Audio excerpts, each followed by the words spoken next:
స్తోత్రం.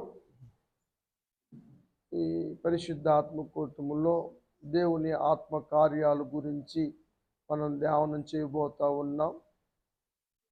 భూమి నిరాకారంగా ఉన్నప్పుడు దేవుని ఆత్మ అగాధ జలముల మీద అల్లాడుతూ భూమికి ఆకారాన్ని తీసుకొచ్చినట్టుంది దేవుని ఆత్మ అన్న సంగతి మనకు తెలుసు.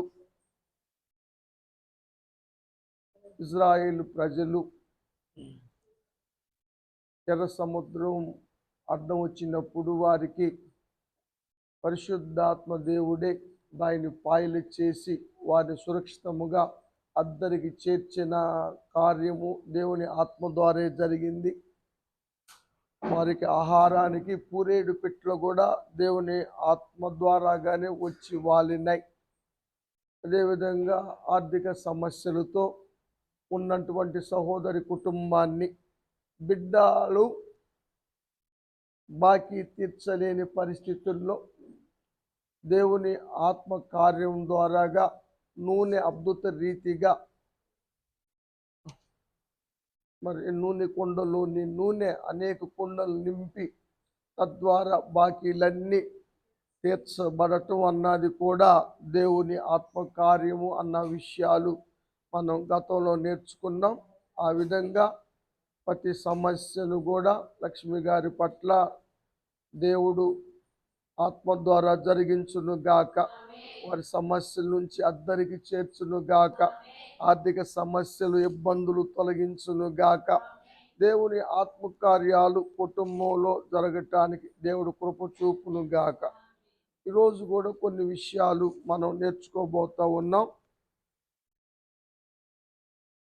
ఆది నుండి కూడా త్రిత్వము ఏకత్వముగా ఉన్నారు. ఆదియందు వాక్యమయున్న దేవుడు శరీరధారిగా రావటానికి ప్రణాళిక ఎప్పుడూ సిద్ధపరచబడింది అన్న విషయాన్ని మనం గమనిస్తే, ఎప్పుడు ఆయన నియమించబడ్డాడు ఈ పనికి అని మనం చూస్తే, అపోస్తులుడైనటువంటి పేతురు గారు తను రాసిన పత్రికలో మొదటి పత్రిక 1వ అధ్యాయము 20వ వచనంలో రాస్తాడు. యేసు ప్రభువారు జగత్తు పునాది వేయబడక ముందే ఈ రక్షణ కార్యానికి ఆయన మానవుడిగా పుట్టటానికి నియమించబడ్డాడు అన్న విషయాన్ని పేతురు గారు రాస్తా ఉన్నాడు కదా. కాబట్టి ఇదంతా ప్రణాళిక. అవ్వ ఆదాములు పాపము చేసినప్పుడు దేవుడు ఎతికి వచ్చి ఆదాముకు చేసిన వాగ్దానము కూడా రక్షణ వాగ్దానమే. 3వ అధ్యాయంలో మనం చూస్తాం. 9వ వచనంలో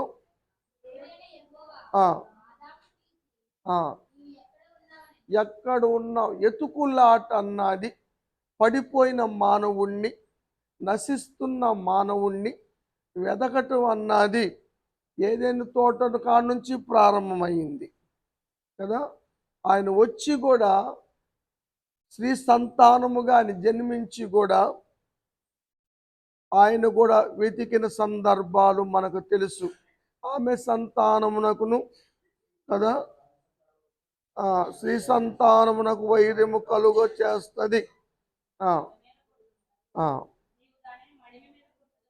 యేసు ప్రభువారు ఆమె సంతానము ద్వారా వస్తానని వాగ్దానము చేశాడు. అది రక్షణ వాగ్దానం. మరణము తప్పించటానికి దేవుడే మానవుడుగా పుడతాను స్త్రీ సంతానముగా అని చెప్పినటువంటి మాట ఇక్కడ మనం చూస్తూ ఉన్నాం. మత్తయి గారు లేఖనాలు రాస్తూ, ఆయన లేఖనాలు బాగా తెలిసినటువంటి పండితుడు. ఆయన పాత నిబంధన లేఖనాలను, ప్రవచనాలను కొత్త నిబంధనలో చాలా రాశారు. మనం చూస్తాం. ఆ విషయాలు కూడా మనం చూస్తాం. మత్తయి గారు రాసినటువంటి సువార్తలో మొదటి అధ్యాయం 16వ వచనం లాస్ట్లో ఆమె యందు క్రీస్తు అనబడిన యేసు పుట్టెను. ఆమె యందు, ఆమె సంతానము ద్వారా వస్తానన్నటువంటి ఏదెను తోటలో చేయబడిన వాగ్దానము ఆమె ఎవరో కాదు, కన్యమరియ. ఆమె యందు క్రీస్తు అనబడిన యేసు పుట్టెను.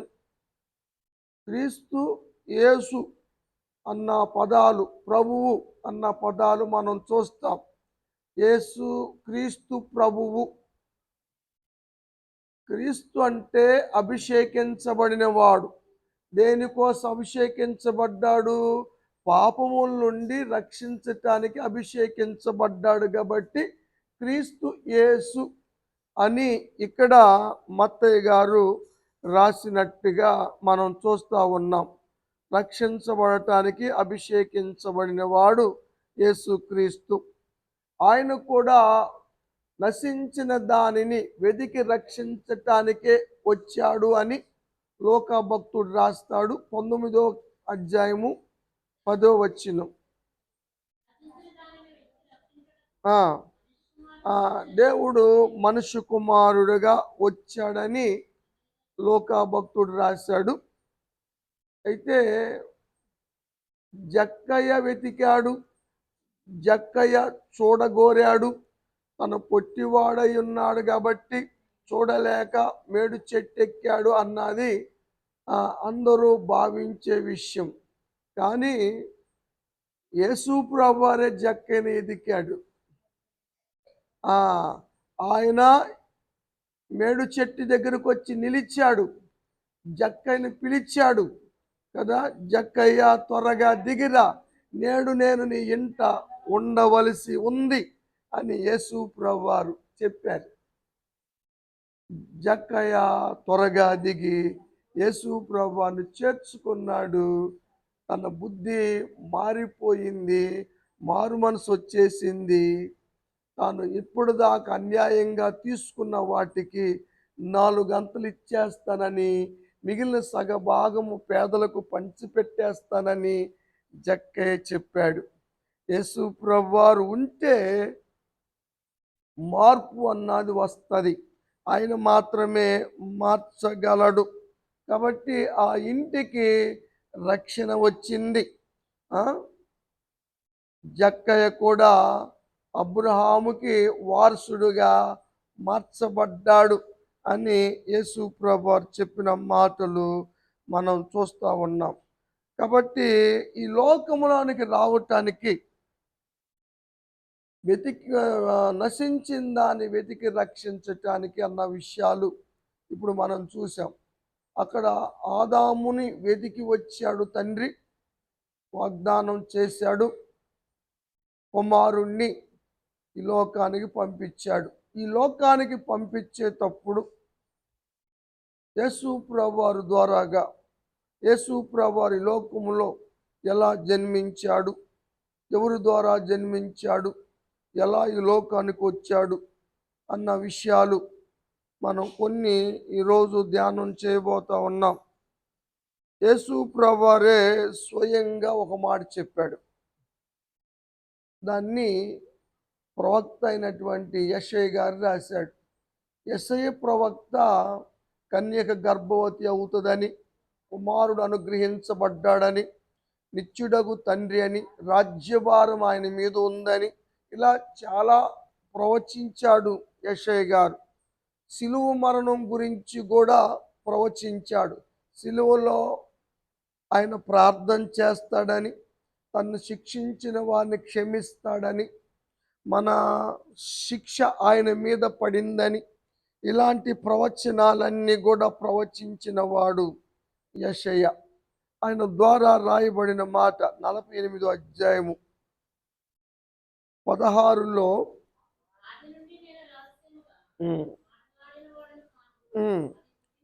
దేవుడు ఏది రహస్యంగా చేయలా, జరక్క ముందే సమస్తాన్ని ముందుగానే తెలియచేశాడు. అది అసాధ్యమైన కార్యం. కానీ ఆయన దేవుడు కాబట్టి జరగబోయే ప్రణాళికలన్నీ కూడా జరగక ముందే తెలియచేస్తూ వచ్చాడు అన్న మాట ఇక్కడ మనం చూస్తాం. అంతేకాకుండా చదువమ్మ.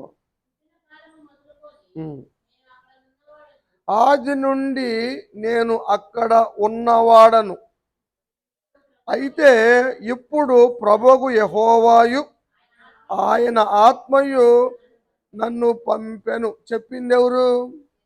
యేసు ప్రభువారు. పంపింది ఎక్కడికి? ఈ లోకానికి. ఈ లోకానికి మానవుడిగా యేసు ప్రభువారు చిత్తములో ఒకడైనటువంటి యేసు ప్రభువారు ఈ లోకానికి రావటానికి ప్రభువుకు యెహోవా ఆయన ఆత్మ ఈ భూలోకానికి పంపారు. అంటే యేసు ప్రభువారు ఈ లోకానికి రావటంలో దేవుని ఆత్మ కార్యము ఉన్నది అని ఇక్కడ మనం చూస్తూ ఉన్నాం. ఆ విషయాన్ని ఇక్కడ మనకు అర్థం అవుతా ఉంది. అదేవిధంగా ప్రభుదూత అయిన గాబ్రియేలు కూడా కన్య మరియకు చెప్పాడు, నేను పురుషుని ఎరుగున దాన్ని కదా, నాకు ఎలా గర్భం వస్తుంది అని అడిగితే, పరిశుద్ధాత్మ నీ మీదకి రావటం వల్ల, సర్వోన్నత శక్తి నిన్ను కమ్ముకొనటం వల్ల నువ్వు గర్భవతివై కుమారుని కంటావు. కాబట్టి ఇది శరీర పాపం ద్వారా జరిగిన కార్యం కాదు కనుక పుట్టబోవాడు పరిశుద్ధుడు, ఆ దేవుని కుమారుడు అనబడతాడని మానవులు చెప్పిన మాట కాదు, పరలోకపు దూత ప్రభు దూత అయినటువంటి గాబ్రియేలు చెప్పిన మాటలు ఇక్కడ మనం చూస్తూ ఉన్నాం.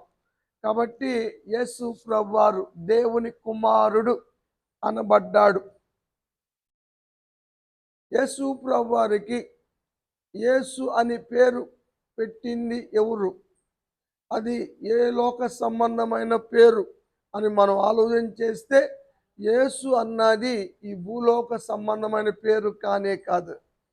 ఇది ఒక మతానికి సంబంధించిన పేరు కానే కాదు. యేసు అంటే రక్షకుడు అని. ఆ పేరు కూడా ప్రభుదూత అయినటువంటి గాబ్రియేలు చెప్పాడు. కన్యమరికి చెప్పిన గాబ్రియేలు దూతే చెప్పాడు, యోసేపుకు చెప్పిన గాబ్రియేలు దూతకే చెప్పాడు. అయితే చెప్పిన పేరును ఎప్పుడు పెట్టారు? ఎన్ని రోజులకు పెట్టారు? ఎక్కడ పెట్టారు? 8 రోజులకు పెట్టారు. ఎక్కడ పెట్టారు? దేవాలయంలో పెట్టారు కదా. అప్పుడు దాకా ఏమని పిలిచారు?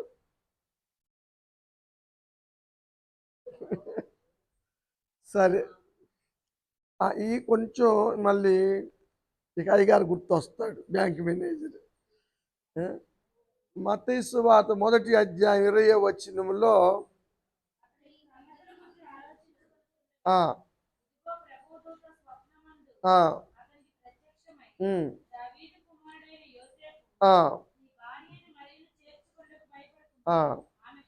మరియా గర్భం ధరించినది మనుషుల వల్ల కాదు, మన స్వేచ్ఛల వల్ల కాదు, పరిశుద్ధాత్మ వల్ల. మరియ గర్భం ధరించటములో దేవుని ఆత్మ కార్యమే కాని పాపము కాదు. దేవుని ఆత్మ కార్యాలు గురించి మనం ధ్యానం చేసినప్పుడు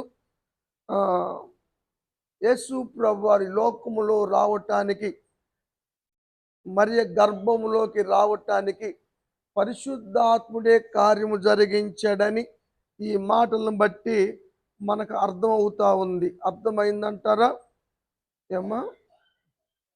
ఇంకా యేసు ప్రభువారు సున్నతి విషయంలో కూడా పరిశుద్ధాత్ముడే కార్యం జరిగించాడు. ఎందుకంటే పరిశుద్ధాత్ముడు సుమయోను అనే నీతిమంతుడైన భక్తిపరునికి ప్రభువును చూడక ముందు నువ్వు మరణించు అని పరిశుద్ధాత్మ చేత బోధించబడిన వాడైనప్పుడు, ఆయన దానికోసం నిరీక్షణ కలిగి ఎదురు చూస్తూ ఉన్నప్పుడు 8వ రోజున యోసేపు మరియలు శిశువుగా ఉన్న యేసు ప్రభువారిని మందిరానికి తీసుకొచ్చారు. అప్పుడు సిమియోను మందిరములో లేడు. వారు వచ్చారు. 2 పావురు పిల్లలైనా గువ్వ పిల్లలైనా తీసుకురావాలి పేద అయిన వారు అని ధర్మశాస్త్రంలో రాయబడిన ప్రకారంగా అవి తీసుకొని వారు వచ్చారు. వచ్చినప్పుడు సిమియోను ఎలా ఉన్నాడు అంటే ఆత్మపూర్ణుడుగా ఉన్నాడు, ఆత్మ వశములో ఉన్నాడు. తన ఆత్మ వశములో లేడు, పరిశుద్ధాత్మ వశములో ఉన్నాడు. ఆ మాట ఇక్కడ రాస్తాడు 2వ అధ్యాయంలో. ఆ, ఆ, ఉన్నాడు. ఆదరణ కొరకు కనిపెడుతూ ఉన్నాడు. పరిశుద్ధాత్ముడు సిమియోను మీద ఉన్నాడు. ప్రభు యొక్క క్రీస్తును చూడక ముందు మరణము పొందడని ఎవరు చెప్పారు? పరిశుద్ధాత్ముడే చెప్పాడు, బయలుపరిచాడు. కాబట్టి దానికోసం నిరీక్షణ కలిగి ఉన్నాడు.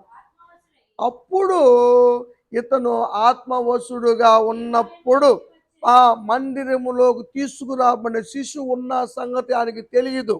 కానీ పరిశుద్ధాత్మ వశములో ఉన్న ఆయన ఇక్కడికి వచ్చాడు మందిరములోకి. మందిరంలోకి వచ్చినప్పుడు శిశువు కనపడ్డప్పుడు ఆయన చేతులతో ఎత్తుకొని ప్రవచించాడు, ప్రవచనం చెప్పాడు కదా.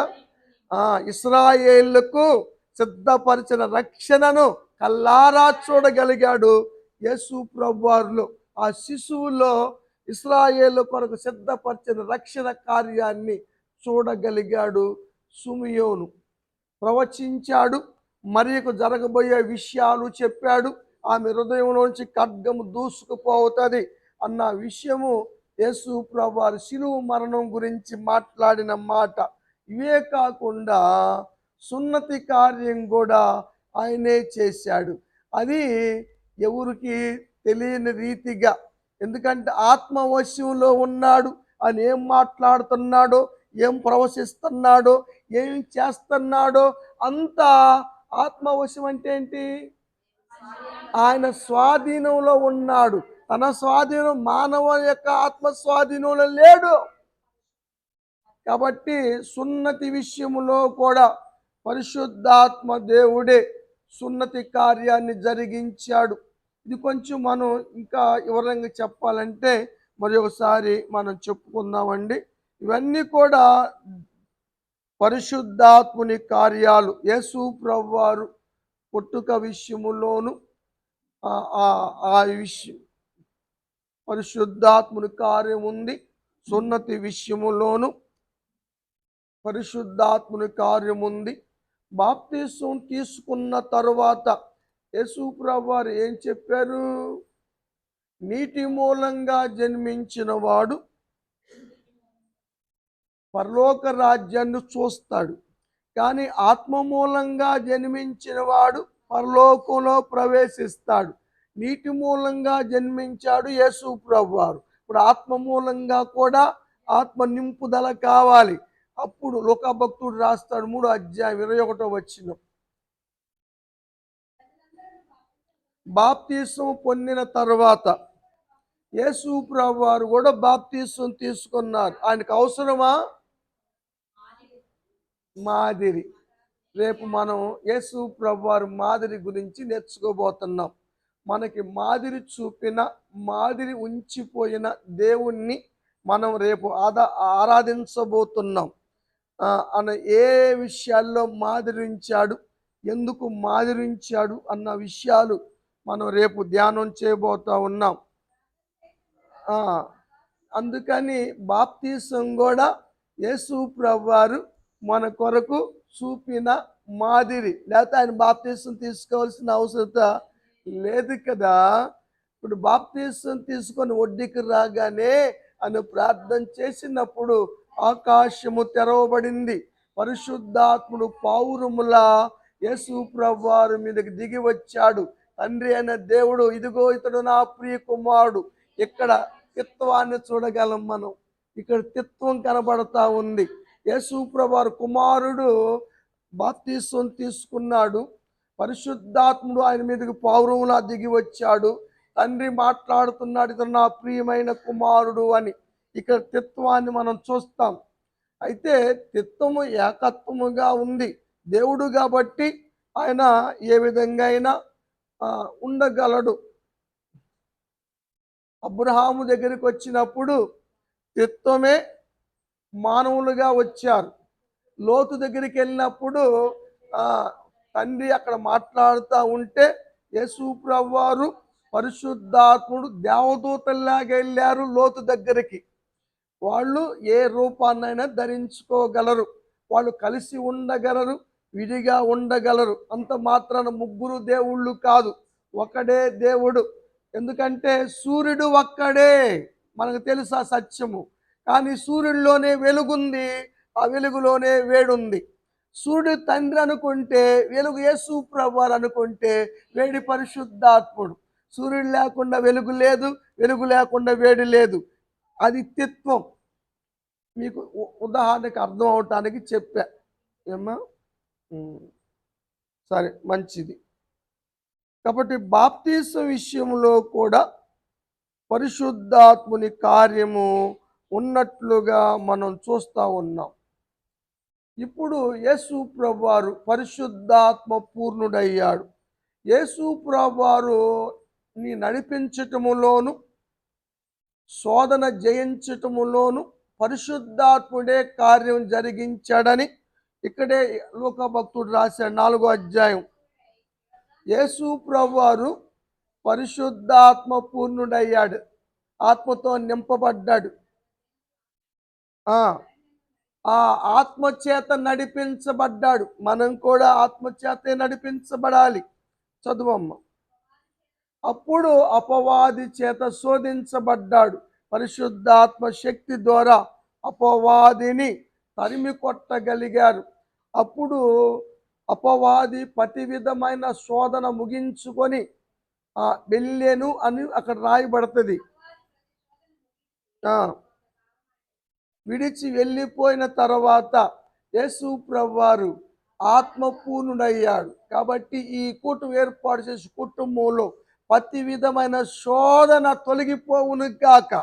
అపవాది కలిగిస్తున్న ఆటంకాలు అబ్బాయి మహిమ మీద ఏమీ లేకుండా పరిశుద్ధాత్మ దేవుడే తొలగించును గాక. దేవుడే అక్కడున్న నడిపించును గాక. విదేశాల్లో ఉన్న పరిశుద్ధాత్మ దేవుడే అబ్బాయి నడిపించి స్థిరపరచును గాక. ఎందుకంటే పరిశుద్ధాత్మ దేవుడు కార్యాలు జరిగించగలడు అని ఇక్కడ మనం చూస్తూ ఉన్నాం. ఇక అప్పుడు యేసు ప్రభువు ఆత్మ బలము పొందారు. అక్కడే చూస్తాం మనం. ఆత్మ బలము పొందుకొని పరిచర్య నిమిత్తం వెళ్ళాడు. పరిచర్య చేయటంలో కూడా పరిశుద్ధాత్ముని కార్యాలు ఉన్నాయి. ఆత్మ ద్వారా ఆయన చేసిన కార్యాలు మనం చూస్తాం. పరిశుద్ధాత్మ అక్కడ మనం చూస్తాం కదా, ప్రభు ఆత్మ నా మీద ఉన్నది, బీదలకు సువార్తను ప్రకటించటం. ఇదంతా కూడా సువార్త ప్రకటించటము కూడా పరిశుద్ధాత్మ కార్యముగా యేసు ప్రభు చెప్తా ఉన్నారు ఇక్కడ. కాబట్టి పరిచర్యలో కూడా పరిశుద్ధాత్ముని పాత్ర ఉంది. లూకా గారు రాసిన 2వ దానిలో అపోస్తుల కార్యము లూకా గారు రాసింది 10వ అధ్యాయం 38వ వచనములో రాస్తాడు ఈ మాట.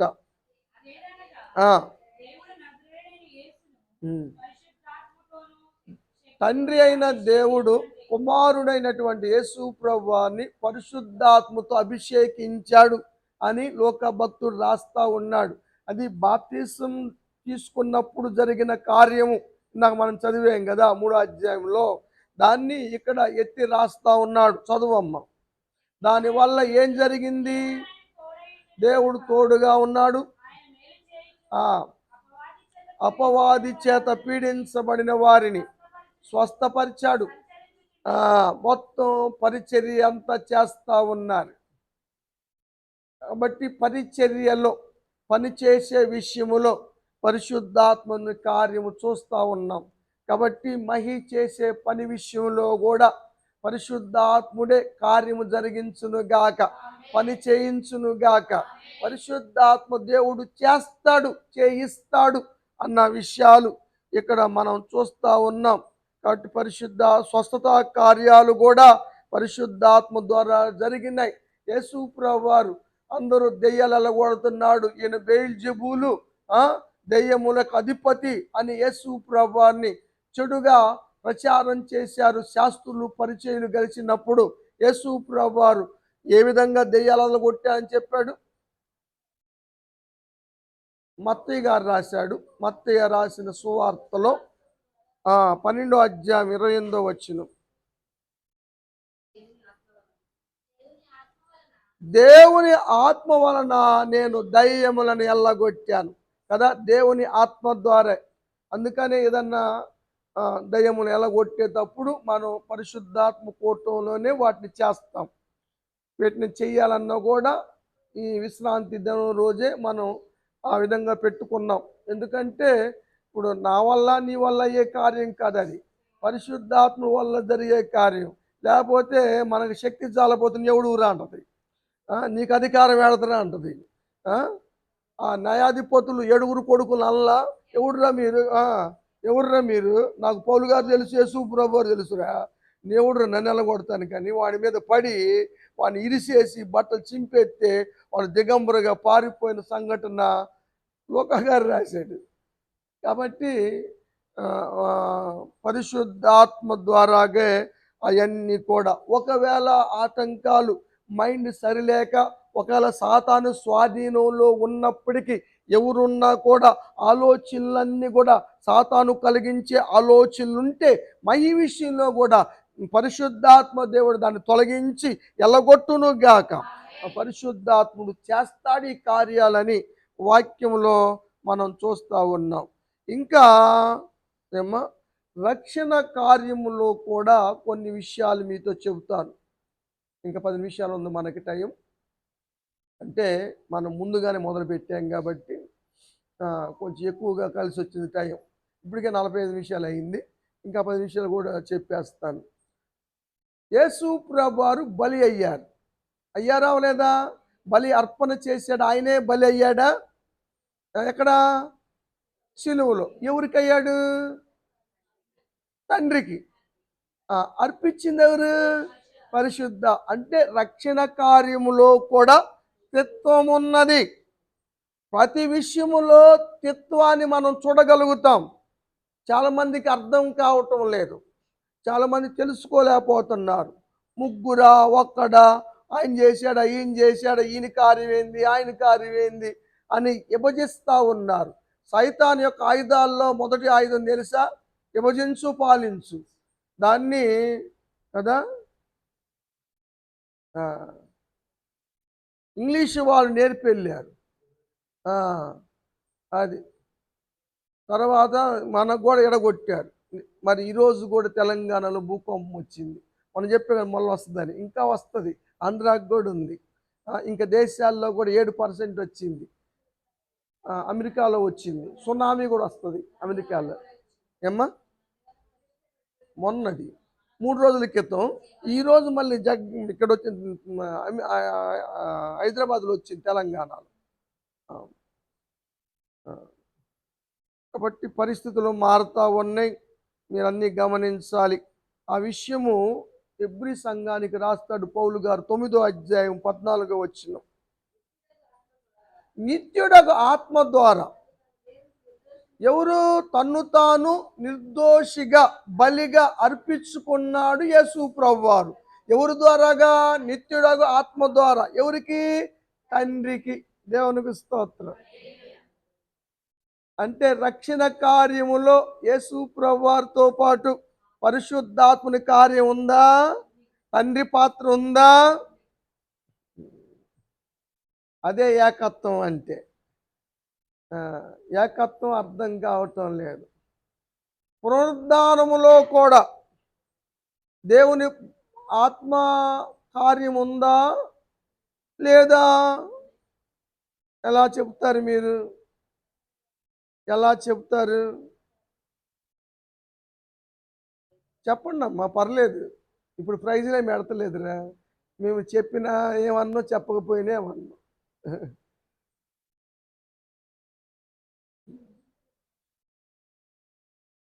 సరే, రోమా పత్రిక 8వ అధ్యాయం 11వ వచనం. మృతులలో నుండి యేసును లేపిన ఆత్మ. ఎవరు లేపారు? ఆ సమాధిలో నుంచి మరణించిన యేసు ప్రభువు వారు ఎలా లేచారు? దేవుని ఆత్మ కార్యం జరిగించింది. అదేవిధంగా నీ పట్ల నా పట్ల జరుగుతుంది. అందుకే ఆత్మ పొందుకోవాలి, ఆత్మ చేత నడిపించబడాలి, ఆత్మపూర్లుగా ఉండాలి. అందుకనే మనం ప్రతి విశ్రాంతి దినం కూడా పరిశుద్ధాత్మ కూటం జరుపుకునేది. ఆత్మతో నింపబడాలి కదా. పరిశుద్ధాత్మ బాప్తీసం ఒకసారే కానీ నింపబడటం మాత్రం ప్రతిసారి. బలహీనలు కాకుండా మనం నింపబడాలి. ఆ విషయాన్ని చెప్తా ఉన్నాను. దేవుని దగ్గరికి వెళ్ళటంలో కూడా, తండ్రి దగ్గరికి వెళ్ళటంలో కూడా పరిశుద్ధాత్మ కార్యం ఉందా?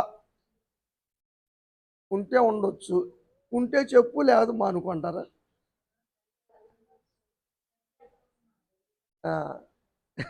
బలి చెబుతాక నువ్వు. ఎఫెసీ పత్రిక 2వ అధ్యాయం 18వ వచనం.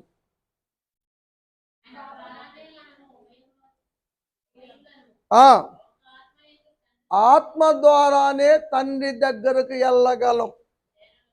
తండ్రి దగ్గరికి తీసుకెళ్ళాలన్నా ఆత్మే తీసుకెళ్ళాలి. కాబట్టి ప్రియమైన దేవుని బిడ్డలారా, ఈ ఆత్మకార్యాలు మన పట్ల జరిగించునుగాక. కూటం ఏర్పాటు చేసుకున్నటువంటి అమ్మాయి లక్ష్మి గారి పట్ల, అబ్బాయి మహి పట్ల, అమ్మ ప్రమీల గారి పట్ల కూడా ఆత్మకార్యాలు జరుగునుగాక. ఉన్న ఆటంకాలు తొలగిపోవునుగాక. దేవుడు కార్యాలు జరిగిస్తాడు. అందుకనే మిమ్మల్ని పదే పదే కోరేది. ఇందాక రోమా పత్రిక చదివి వచ్చాం కదా, ఇంకో మాట కూడా చదివద్దాం. 8వ అధ్యాయం 9వ వచనం.